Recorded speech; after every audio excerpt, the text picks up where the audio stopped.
Hi guys, it's Chris at Cork and Crown, still in my bedroom, still drying ciders and perries, and today we have a perry. It's another Ross-on-Wye. It is Blakeney, Barland and Bartestree. Can you see that? I don't think you can see that. It's a bit bright, but that's what it says. Blakeney, Barland, Bartestree. Blakeney red, we know that one. Forest of Dean, Gloucestershire. Barland, didn't know much about it. Very old apparently. So 16th century, one of the oldest varietals. Makes great perry, but it's definitely what one call a spitter, apparently. Very astringent, very sharp. Apparently even pigs spit them out, but it makes great perry. And Bartestree, don't know. Wasn't in the book, don't know much about it at all. But let's see what it says on the bottle, shall we? This blend won first prize for dry perry at the 2019 Big Apple Perry Trials in Putley, Herefordshire. Blakeney Red provides fruitiness and sweetness. Bartestree Squash brings body and softness. And Barland, a centuries-old variety, brings brilliant acidity and tannin. This is a perry full of life, flavour and joy. Enjoy every note. Bottle-conditioned perry produces a harmless, natural, flaky sediment. And it does. I don't know if you can see that. There you go. There's a flaky sediment in the bottom. Got something else as well. Two things, actually. Two things. We're having fun tonight. We're having some cheese.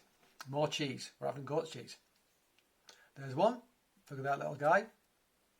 That is called Bouchette de Manon from Provence. Haute-Provence, made by the Masto family. From the Rove goat, which is indigenous to that part of the world. Loves it there. They're out on fresh pasture, so this is a seasonal cheese. I've actually been to this farm. I've slept in their house, in fact, in their farmhouse. And very, very nice it was too. And also we have another cheese. This guy. Very white looking thing. This is Dorstone. So it made from Dorstone, I think the hill's called Dorstone. The dairy's on it. It's Neil's Yard Creamery, and it's like a stone's throw, practically, from Watkins. So Herefordshire, so very close to this cider as well. So I thought, let's have two cheeses. One from Herefordshire, one English, and one from France, which you can't get very often. So, let's crack it open. Haven't got a glass. Bear with me. I'm back, and I have a glass. Right, let's open it and try it. So, I think goat's cheese is nice with perry, hence why I've gone for perry. Quite a decent sparkle in that one. You can see the bubbles coming up. It's a nice colour this as well, actually. It is a nice colour. It's almost got that Pinot Gris, pinkish grey look to it. Again, very nice, very nice. It's quite a different colour to, oh wow, really aromatic that. It smells like a wine, actually, sparkling wine. What I'm getting, there's lovely bubbles coming up off that. You can see that. Look at that. Beautiful looking thing. I've got that sort of lemony, greeny gold. Very pleasant to look at. Nice looking thing. Yep, nice looking thing. It's almost got that greenish hint as well that you get with perry. Let's give it a sniff. Glasses up.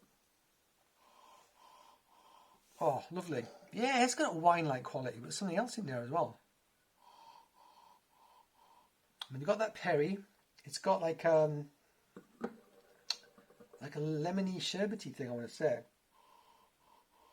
Yeah, sort of lemony sherbety thing. Nice nose, this. Really nice nose on this.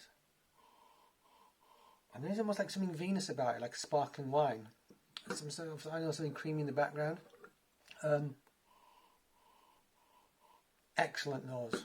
Excellent nose on this. Yeah, if the taste is as good as the nose, we're on to a winner here. Really good. I'm going back. You can tell I'm liking it because I'm going back and I'm going back and I'm going back. Lovely. Sort of round pear, sort of maybe an elderflower sort of thing, some sort of citrus thing going on. Brilliant. Oh, it's watering. Let's try it.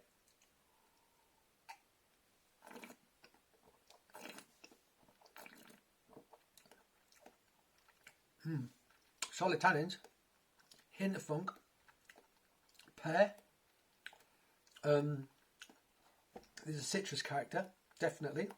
Almost like a slight yogurt lactic character. I want to say as well.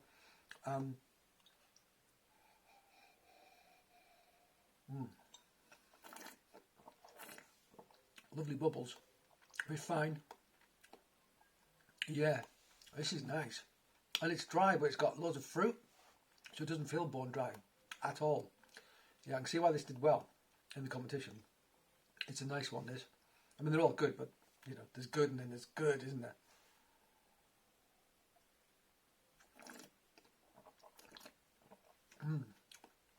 Yeah, and there's something,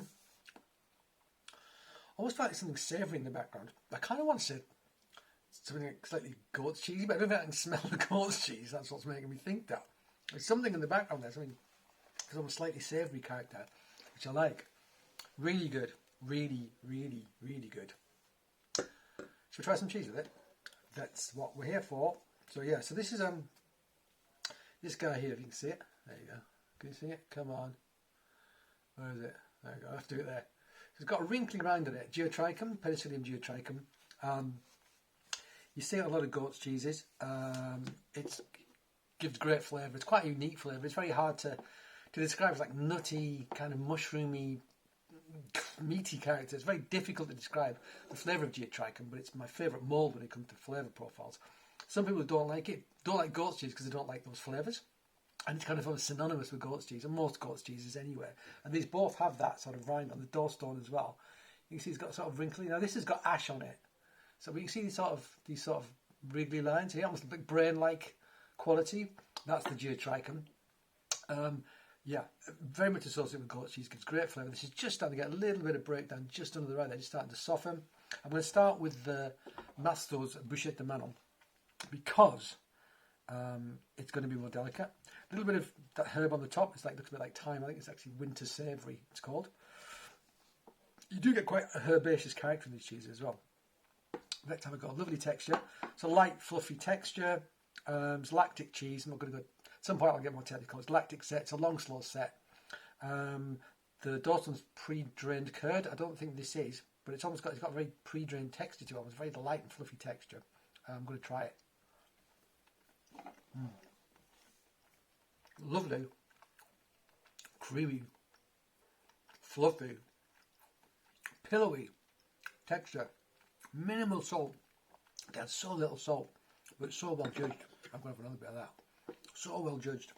It's really hard to get away with so little salt in a cheese, but it's just on the edge of perception. And without it, you taste it really bland, but it's not really bland. And you are getting those sort of herbaceous character. I think the flora in that part of the world, the garrigue, people talk about it in the wine, the garrigue, like the herbs that grow there, that sort of the thing, the flavours sort of get into the wines and stuff. Similar with these sorts of cheeses, although the goats will be eating all sorts of a very diverse range of shrubs and so forth. And they can eat some really tough stuff. When I was there, they were eating like thorns off a bush. I mean, it like make my eyes water. These goats were going crazy for it. They loved it. And the guy who took us around actually showed us quite a few different sorts of flowers and plants, and said, "Oh, this gives this characteristic. This gives this characteristic." So very much the land is very much presented in the cheese. Really good.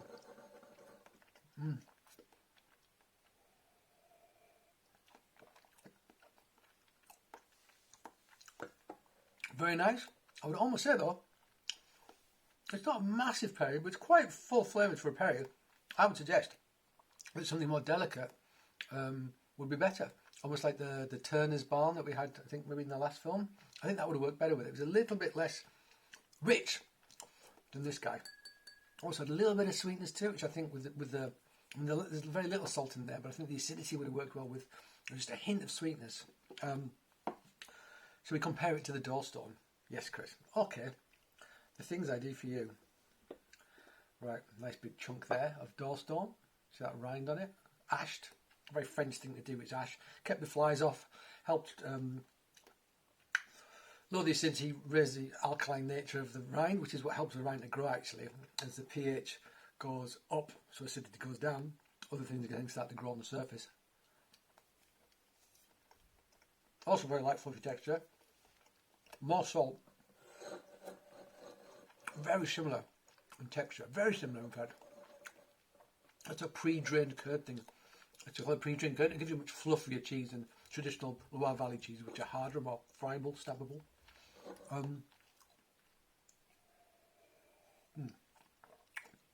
It's also got more acidity.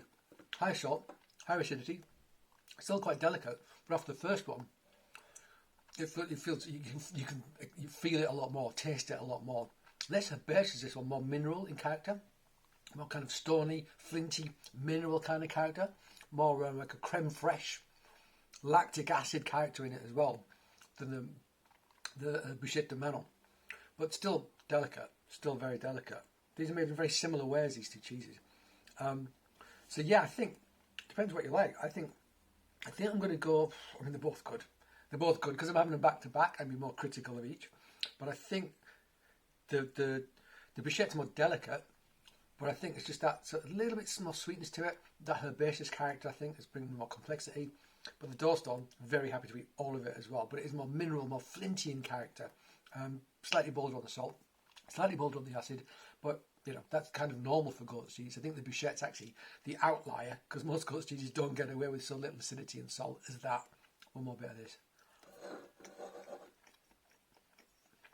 I think it's bolder, which means it pairs better with the Perry.